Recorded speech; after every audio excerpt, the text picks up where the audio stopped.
See, now I want to discuss another important question that I gave in test number 1, which asked you to critically analyze Parsons' social system theory. Now, before proceeding ahead with the discussion of this question, okay, I want to point out to you is that, let's say you are not able to make short notes for mains. Okay, you do not have the requisite time, you are busy in your other GS subjects. Now, in this test series crash course, I will be discussing around 240 to 250 PYQs. Okay. So, I will be discussing it in this, in this format. So, wherein I will be writing all the brief points or keywords, and I will be discussing all of these keywords. Okay. So, I will advise you to take a screenshot of this. Okay. So, let's say even it will just again, if you are if you just listen to this explanation and then again you revisit this screenshot, it will take you only 5 minutes to go through one topic. Okay. So, at least you can do this for at least 225 topics. Okay. And if I am not able to cover some other topics, you can do it on your own as well. So, this is how you can complement your preparation along with this discussion. So, now let us critically analyze social system. Now, what I would have done is, I would have first divided this question in two components. In the one part, I would have discussed about the various features, characteristics of social system, and then I would have presented the critical analysis of social system, how other scholars criticized Parsons' social system theory. Okay. So, let us say it is 20 marker and you are taking some 2.5 pages to write your answer.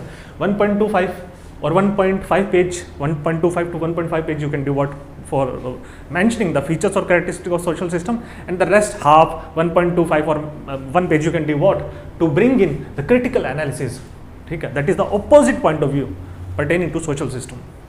Now, social system theory, as we talked about, that this is functional explanation of social system, and Parsons say that a society is a social system and it is made of various parts and subparts, various subsystems.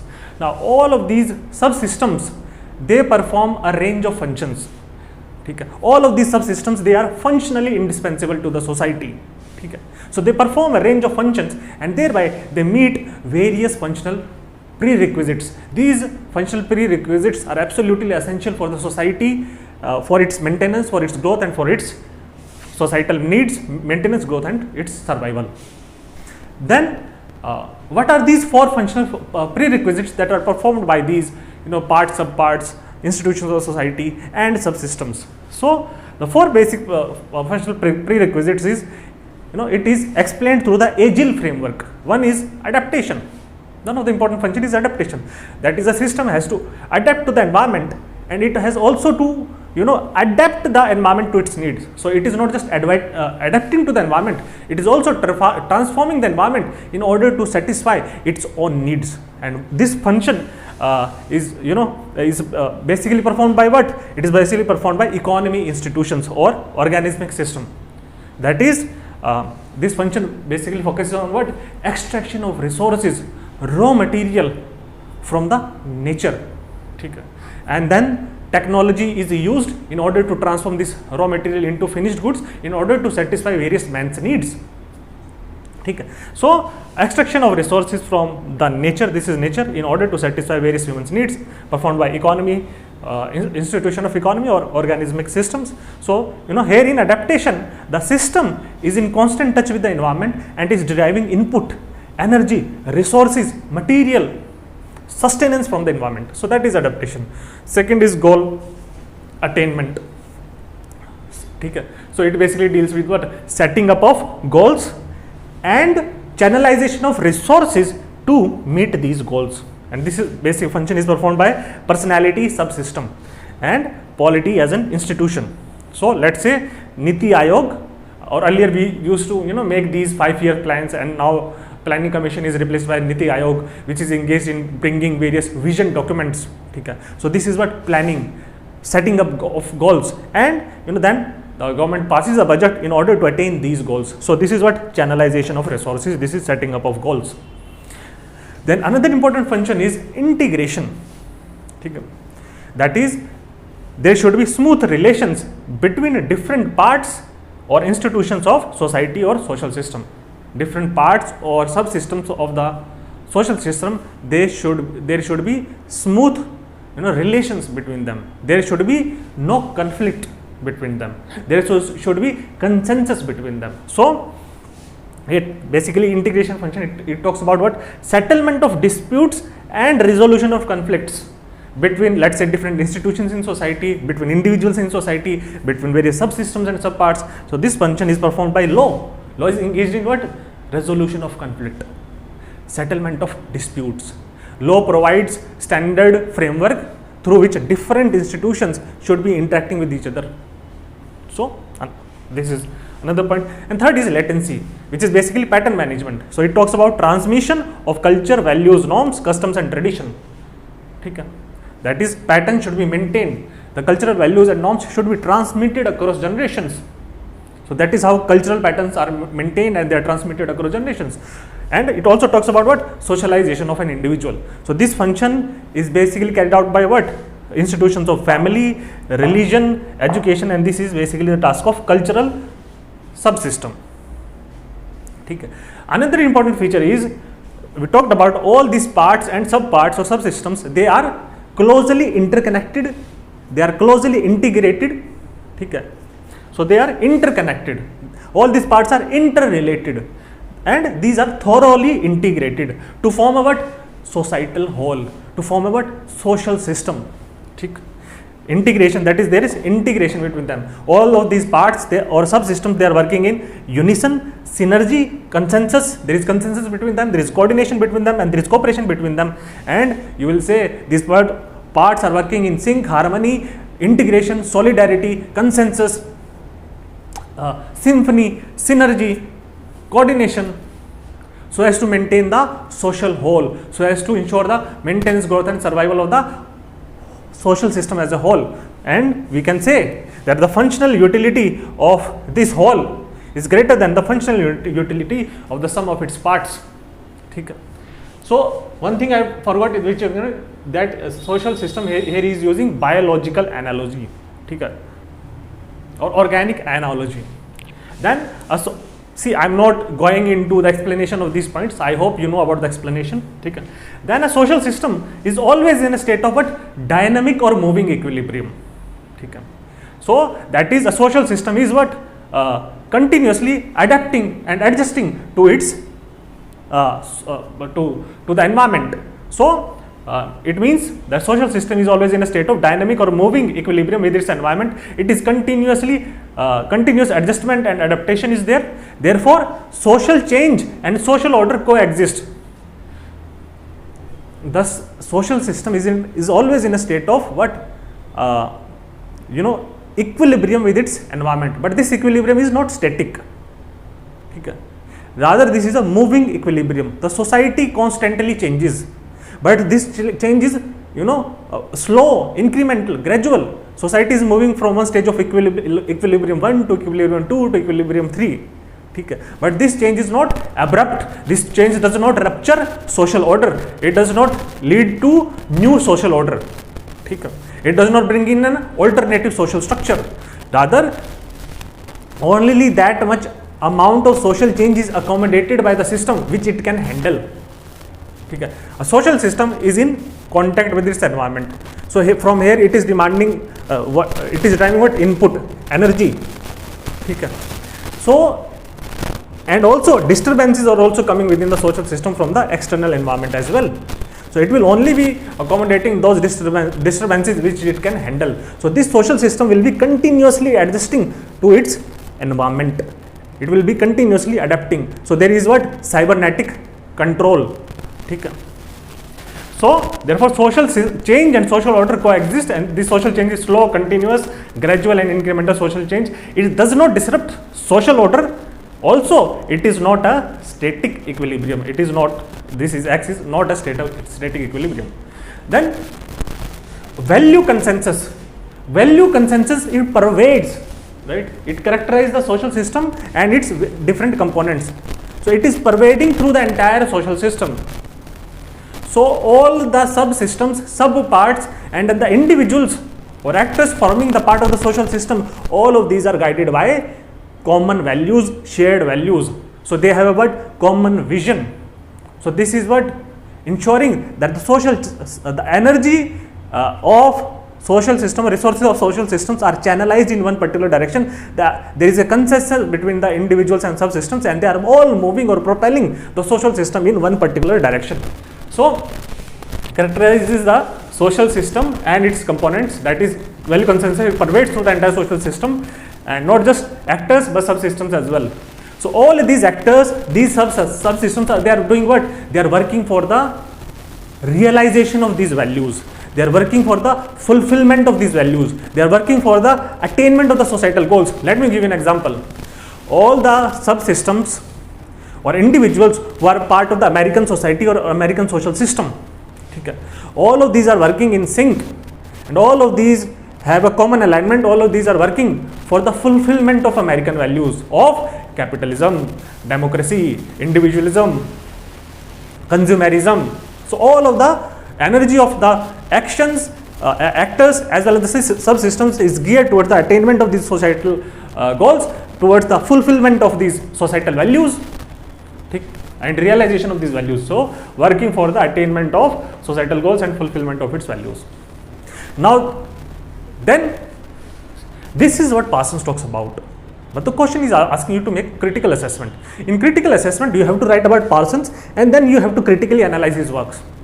So how will be critically analyzing? First 2 points I'll be bringing in the Marxists. Now Marxists, they say that Talcott Parsons, he emphasizes on consensus, order and stability in society or social system, and he neglects what? There are dialectics present in society. There are contradictions which are present in all the modes of production apart from communism and primitive communism. This is what Marxist says, that dialectics are endemic to social systems. Dialectics are integral to societies.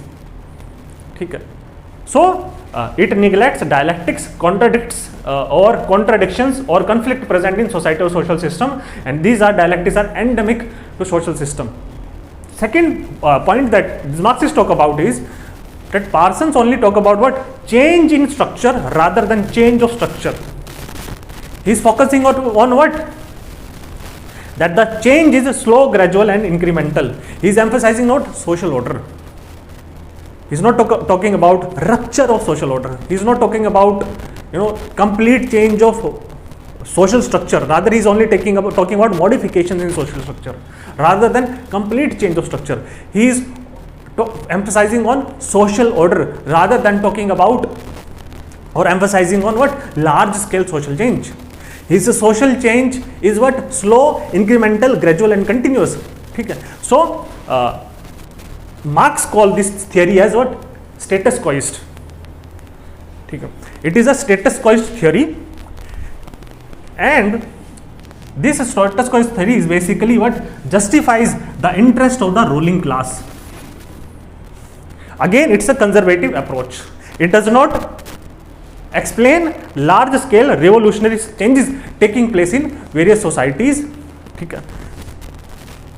So change which disrupt social order, it is not talking about that. It is not talking about alternative or new social order. Alternative or new social order. See, multiple revolutions have significantly transformed their societies at different points of time in history. For example, October Revolution, it led to the onset of communism in Russia. The Tsar regime was replaced by the communist regime. Then Iranian Revolution, it replaced the rule of Shah of Iran, and then all the conservatives took over. Then French Revolution replaced monarchy, brought in republican democracy, brought in the ideals of liberty, equality and fraternity. So monarchy was replaced by democracy, and subsequently the societal changes took place on a large scale. Similarly, American Revolution, and similarly Industrial Revolution. Industrial Revolution also changed the society on a large scale. Economy, family, technological, law-based changes, cultural changes took place. So they are not talking about this. Then I will talk about R.K. Merton. R.K. Merton says that the social system theory of Parsons, it is too vague. it is too abstract, it is too general. Here, the level of abstraction is too higher. He is talking about systems, subsystems, social systems. So this is not a concrete theory which is explaining a specific social reality. It tries to explain the totality of the reality. So there is a lack of sociological utility of this theory. It lacks lack of empiricism. Rather, level of abstraction should not be that much higher that it becomes too vague or too abstract. Rather, we should be focusing on linking theory with facts. Level of abstraction should not be too much higher. We should be focusing on devising middle range theories, MRT. Then this theory only talks about functions and does not talk about dysfunctions. Okay. Similarly, it is only talking about functional indispensability. Thus, this theory says that all the institutions are functionally who are there in the society, all the subsystems that are there, all the institutions that are there, all the parts that are there, they are absolutely functionally indispensable for the maintenance, growth and survival of the society, and the society cannot survive without these institutions. However, he says there are always functional alternatives. Okay. Religion as such can be replaced by communism. Family, in Israel, family system was it was replaced by Israeli kibbutz system. So there are always functional alternatives. Okay. Then this theory focuses on value consensus and neglect value conflict in society. Okay. Societies are also characterized by insurgency, secessionism. So these groups are basically not following the broader values of that particular nation, country or society. So that is what is giving rise to insurgency, secessionism. You can talk about Naga insurgency. Okay. Minority rights, women's rights. Okay. Let's say I talk about conservative society of Iran, wherein women they revolted on a large scale. There were large scale feminist movement few years back in Iran. So these women are not agreeing with the broader values which are being imposed on them by the Iranian elites. So this is something that is not accommodated here. ठीक. Then one point that I have not written here, which you can write is, see, Weber says that the social system, right? You can say Weberian point of view. Max Weber does not, per se does not say this. You can say Weber, scholars following a Weberian point of view, they say that Talcott Parsons strives to explain the totality of the reality, the entire social reality, but reality is vast, complex, infinite and dynamic, and it is not possible to explain the totality of reality, and therefore rather researchers should be making ideal types in order to explain the essence of reality, the substance or the soul of reality. Then this is very important, social or cultural determinism, that this theory, it reeks of social or cultural determinism. Okay. Peter Berger says, for example, this interactionist says that men or an individual in society, they are basically represented as puppets, who are readily conforming to the demands of the social system, who are readily conforming to the demands of the cultural values, norms and rules and obligations. Rather that these puppets are pulled by what? Cultural strings. Man is considered as a cultural dope who is absolutely immersed in culture, doped with culture, and it does not emphasize on agency, choice and free will of the actor. Man is here a conformist. Then one point you can bring in, some scholars argue that even though T.P. Talcott Parsons claims universal applicability of theory of social system, that this theory is universal theory, it is a grand theory, it is applicable for all societies, but he says, this scholar says that this theory was basically written in 1950s in context of American society, so it might properly explain capitalism and democracy, these features, but these scholars say that this is less relevant for, let's say, socialism based societies, communist or socialist societies, authoritarian societies, okay? Authoritarian societies, and maybe third world countries which are on the path of development, but they are not as developed as America. And also you will say that from here you can also point out कि in some societies order is imposed through power, through coercion. So for example, Iranian society, order is imposed on women through power, through coercion. Women do not want to follow the demands of the conservatives. They emphasize on free will, choice, agency, autonomy, which is not subsequently extended to women. So social order is not only an outcome of what, right? It is not only an outcome of consensus, rather it is an outcome of what? Power. So this is not universally applicable. Another criticism that I have talked about in the lectures is his theory of Parsons' social system is tautological in nature, it is teleological in nature.